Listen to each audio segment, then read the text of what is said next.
இயேசு கிறிஸ்துவின் இணையற்ற நாமத்தில் கர்த்தர் நன்மையானதை தருவார் என்கிற ஆண்டவர் கொடுத்த வாக்குத்தத்தத்தோடு கூட சேர்ந்து கிறிஸ்துவில் விசுவாச ஊழியங்களின் சார்பில் உங்கள் அனைவருக்கும் என்னுடைய அன்பான வாழ்த்துதல்களை தெரிவித்துக் கொள்கிறேன்.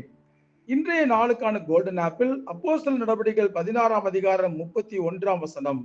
கர்த்தராகிய இயேசு கிறிஸ்துவை விசுவாசி, அப்பொழுது நீயும் உன் வீட்டாரும் ரட்சிக்கப்படுவீர்கள். இந்த செய்தியின் தலைப்பு ரட்சிக்கப்பட்ட குடும்பம். இந்த பூமியிலே நமக்கென்று ஒரு குடும்பம் இருக்கிறது. குடும்பத்திலே கணவன், மனைவி, பிள்ளைகள் உட்பட பெற்றோர்கள், சகோதர சகோதரிகள், உறவினர்கள் என்று பலர் இருக்கிறார்கள். ஆண்டவர் உருவாக்கி கொடுத்திருக்கிற இந்த குடும்ப உறவுகளில் நாம் எல்லோருமே ஆண்டவருக்கு ஆராதனை செய்கிறோம். இது உலகம் அறிந்த ஒரு உண்மை.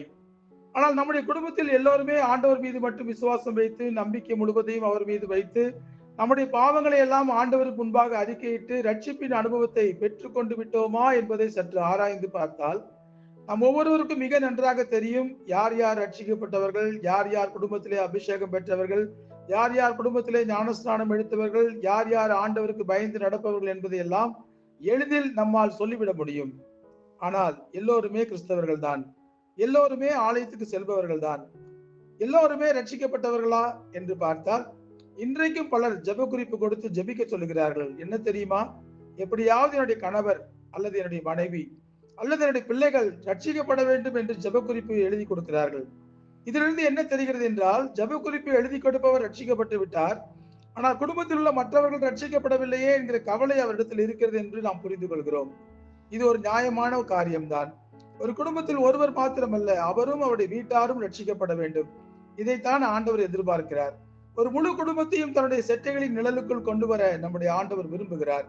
சகேயு என்கிற பாவியான மனிதனின் வீட்டுக்கு ஆண்டவர் சென்ற போது சகேயுக்கு மாத்திரம் ஆண்டவர் ரட்சிப்பை கொடுக்கவில்லை, சகேயுவின் வீட்டுக்கே ரட்சிப்பை கொடுத்தார். பரிசுத்த வேதாகமத்தில் சகேயு என்கிற மனிதனின் மனைவி பிள்ளைகளை குறித்து எந்த குறிப்பும் எழுதப்படவில்லை. ஆனால் வீடு என்றால் அதில் முழு குடும்பமும் இருந்திருக்க வேண்டும். இயேசு அந்த வீட்டிற்கு போன போது அந்த முழு குடும்பத்திற்கும் ரட்சிப்பை கொடுக்க வேண்டும் என்கிற எண்ணத்தில் தான் இயேசு இந்த வீட்டுக்கு ரட்சிப்பு வந்தது என்று சொன்னார். இந்த நிகழ்வு தான் இன்றைக்கு நம் ஒவ்வொருவருடைய வீட்டிலும் நடக்க வேண்டும். குடும்பத்தில் ஒருவர் ரட்சிக்கப்பட்டு கடவுளுக்கு பயந்து நடக்கும் போது வீட்டில் உள்ள மற்றவர்கள் எல்லாம் ஆண்டவரை தேடாதவர்களாக, ஆண்டவருக்கு பயப்படாதவர்களாக, ஆண்டவருக்கு ஆராதனை செய்யாதவர்களாக இருந்தால் அது மிகவும் வேதனைக்குரிய விஷயம்தான். குடும்பத்தில் உள்ள அனைவரும் ரட்சிக்கப்பட வேண்டும் என்று ரட்சிக்கப்பட்டவர்கள் வாஞ்சிக்க வேண்டும். ஆண்டவரை தேடாமல் ரட்சிப்பை விரும்பாமல் இருக்கிற குடும்பத்தில் உள்ள ஒவ்வொரு உறுப்பினரும் ரட்சிக்கப்பட வேண்டும் என்று உபவாசத்தோடு கூட ஆண்டவரை நோக்கி ஜெபிக்க வேண்டும். ஒரு குடும்பத்தில் ஒருவர் மாத்திரம் பரலோக ராஜ்யத்துக்கு செல்வது என்பது பெருமைக்குரிய விஷயம் அல்ல. நம்முடைய முழு குடும்பமும் பரலோக ராஜ்யத்துக்குள் பிரவேசிக்க வேண்டும். அதுதான் மிகப்பெரிய சந்தோஷம். நாம் வெளியே சென்று விட்டு வீட்டுக்குள் திரும்பும் போது நம் குடும்பத்தில் உள்ள நபர்களை எப்படி தேடுகிறோமோ அது போன்ற ஒரு அனுபவம் பரலோக ராஜ்யத்திலும் இருக்க வேண்டும். அதனால் தான் முதலாவது தேவனுடைய ராஜ்யத்தையும் முழு குடும்பமும் தேட வேண்டும் என்பதில் நாம் மிகுந்த கவனம் செலுத்த வேண்டும். ஆண்டவர் கொடுக்கிற ஆசீர்வாதங்கள் நம் குடும்பத்தில் உள்ள ஒவ்வொரு தனிநபருடைய எதிர்காலத்திலும் பிரதிபலிக்க வேண்டும். அதற்கு உலகத்தை விரும்பாமல் கர்த்தராகிய இயேசு கிறிஸ்துவை விருப்பத்தோடு தேடி அவரில் விசுவாசம் வைக்கும் போது ஒவ்வொருவருக்கும் தேவையான ரட்சிப்பை கண்டிப்பாக ஆண்டவர் கொடுப்பார்.